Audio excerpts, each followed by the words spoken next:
Welcome to today's episode on Debunking Food Myths. On the public stand today, monosodium glutamate, MSG, a fancy term for the sodium portion of glutamic acid, which is an amino acid that is naturally found in lots of meats, vegetables, cheese, and yes, even bread.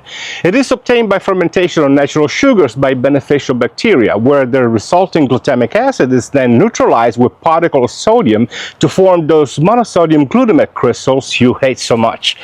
In earlier days, it was also obtained by hydrolysis of wheat gluten, hence the name glutamate.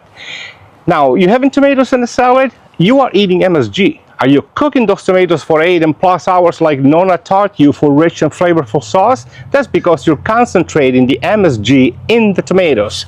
You also like to grate the Parmigiano Reggiano on your spaghetti and meatballs? You'll find plenty of natural occurring MSG in there.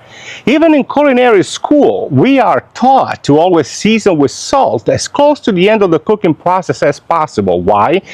Because the flavors that develop during the cooking process are nothing but the natural salts, wink wink, MSG, that's already in the food. This whole demonization of MSG started with Chinese restaurants due to some reports of side effects like headaches, upset stomach, nausea, and allergic reactions.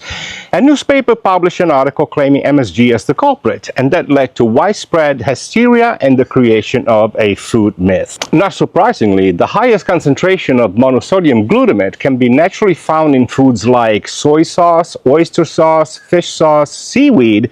Guess which cuisine are those foods normally used in? You get where I'm going with this, right?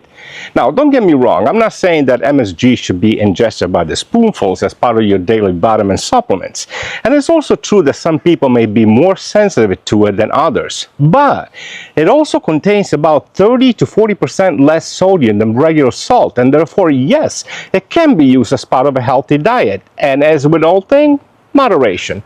Again, don't believe anything you read or hear on the internet. Do your research, use common sense. Just be mindful of how much you're consuming and consult with a nutritionist if you are one of those few who experience side effects.